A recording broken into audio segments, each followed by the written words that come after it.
Assalamualaikum warahmatullahi wabarakatuh. Om Swastiastu, Namo Buddhaya, Salam. Yang saya hormati Bapak Ibu dosen kewarganegaraan serta teman-teman semua yang saya cintai. Pada kali ini saya akan membawakan tema tentang kegiatan sosial yang terjadi pada bencana endemik seperti COVID-19 yang terjadi sekarang ini. Nah, pada tanggal 4 Maret, pemerintah Indonesia telah mengumumkan adanya pasien yang telah terjangkit virus COVID-19 pertama sebagai kasus 01 dan 02. Dan virus COVID-19 ini sendiri telah mewabah di Wuhan, Cina sejak awal Januari lalu. Nah, virus ini telah memakan banyak korban dari semua golongan umur. Tentu saja virus ini tidak dapat kita abaikan dan kita sepelekan gitu loh. Pada tanggal 18 Maret 2020, pemerintah menghimbau masyarakat agar menjaga kebersihan mereka serta tidak melakukan aktivitas di luar rumah dan tidak melakukan perjalanan luar negeri ataupun keluar kota. Pemerintah juga menghimbau agar perguruan tinggi, sekolah dan setaranya untuk melakukan pembelajaran di rumah saja. Hal ini juga bertujuan untuk mengurangi korban yang akan berjatuhan dan terinfeksi COVID-19 itu sendiri. Dan jika dilihat dari beberapa kasus COVID-19, banyak yang tidak menimbulkan gejala apapun. Bahkan mereka tidak mengetahui apakah mereka ini terjangkit virus COVID-19 ini atau tidak. Sangat disayangkan sekali gitu. Pada saat terjadinya konflik ini, malah banyak sekali yang menimbun bahan-bahan makanan dan juga hand sanitizer dan juga masker gitu loh. Hal ini menurut saya sangat tidak dibenarkan gitu loh. Karena bahan-bahan makanan ini kan di saat konflik seperti ini juga sangat terbatas gitu loh. Jadi saya ingatkan, bukan hanya Anda yang butuh, ada juga orang-orang yang di sekitar kita yang lebih membutuhkan juga. Daripada kalian menimbun, kalian boleh kok membeli stok sesuai dengan kebutuhan, bukannya menimbun.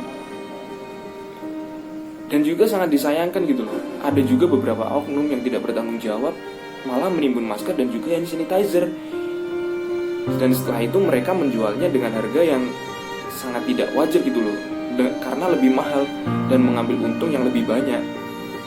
Sekarang gini, jika kita berpikir, jika kita sadar akan kepentingan semuanya, kepentingan umum, apabila dokter, apabila perawat yang ada di garda terdepan kekurangan masker ataupun hand sanitizer, yang pasti mereka sendiri lebih cepat terkena virusnya gitu.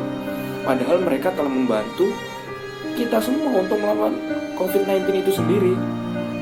Jika kita tidak egois, jika kita tidak mementingkan kepentingan kita sendiri, kita loh dapat menyelamatkan orang-orang yang ada di sekitar kita.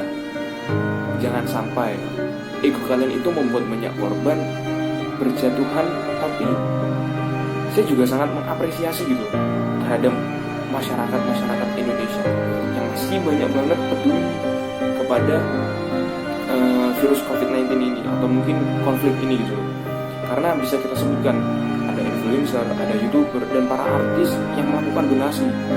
Dan banyak public figure dan influencer ini memberikan edukasi juga kepada masyarakat atau mungkin kepada pengikutnya atau mungkin followernya untuk menjelaskan seberapa bahayanya sih COVID-19 ini dan bagaimana pencegahan COVID-19 itu sendiri.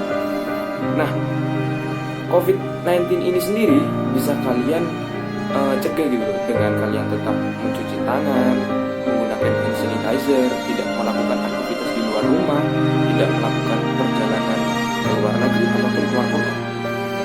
Jika kita melakukan ini bersama-sama, kita dapat melawan COVID-19 kok. Pada saat pemerintah melakukan social distancing, menurut saya sendiri banyak sekali masyarakat yang belum tahu tentang apa itu social distancing.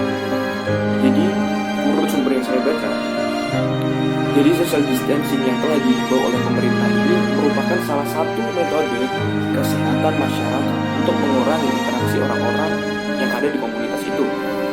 Cara ini menurut saya sangat efektif gitu untuk mengurangi transmisi virus dari mulut ke mulut atau mungkin dari mulut ke hidung, ataupun pada saat kita bersin dan pada saat kita bantu transmisi berpindah ketika kita dalam kontak jarak dekat kurang dari 2 meter. Tujuan pemerintah menghimbau social distancing ini untuk mengurangi besarnya wabah menundanya terjadinya puncak endemik. jumlah korban yang berkurang. Dan cara ini juga sangat efektif karena sudah ada buktinya, karena sudah diterapkan di Wuhan, Cina. Dan terbukti 95% mengurangi korban yang berjatuhan. Jadi jika kita melakukan social distancing ini, dan jika kita mau self quarantine, nantinya kita juga bisa kok membantu dokter-dokter ataupun tenaga medis yang berada di garda terdepan untuk mengurangi korban yang berjatuhan. Jadi sekali lagi, saya ingin mengingatkan kepada semuanya, virus COVID-19 ini tidak mengenal siapa Anda, tidak mengenal berapa umur Anda, karena COVID-19 ini dapat menginfeksi semua golongan umur gitu loh. Jadi saya harap kita sebagai masyarakat Indonesia tidak mementingkan kepentingan diri kita sendiri gitu loh. Dikarenakan ya kita hidup di lingkungan secara bersama-sama. Ya mungkin kalau kita di hutan mungkin kita bisa kemana-mana, tapi ini juga mau kemana orang di tengah hutan. Ya jadi kita menjadi masyarakat ya yang pintar, dan juga menjadi masyarakat ya yang bijak gitu loh. Dan terakhir, saya ingin menyampaikan untuk semuanya aja, karena perkembangan teknologi kan juga semakin berkembang pesat. Internet ini kan juga sangat mudah diakses gitu loh. Jadi untuk semuanya, untuk masyarakat Indonesia khususnya, agar lebih berhati-hati lagi dan juga lebih bertanggung jawab terhadap berita-berita yang kalian semua sebarkan gitu. Jadi kalian semua harus menelaah mana berita yang baik dan mana yang berita hoax. Jadi kenapa kok masih banyak berita-berita hoax yang bertebaran? Ya jadi kita sebagai masyarakat Indonesia yang bijak, masyarakat Indonesia yang cerdas, dan masyarakat Indonesia yang pintar, kita bisa menelaah di mana-mana berita yang baik dan mana berita yang hoax. Dan untuk yang terakhir kalinya, untuk kalian semua ya stay safe. Untuk kalian semuanya, kita bisa kok melewati ini semua bersama, dan kita terus mengikuti himbauan pemerintah self quarantine. Jadi jika kita peduli dengan lingkungan, insya Allah kita bisa kok melawan COVID-19 ini. Jadi untuk yang terakhirnya, saya mengucapkan terima kasih. Apabila ada salah kata, saya mohon maaf.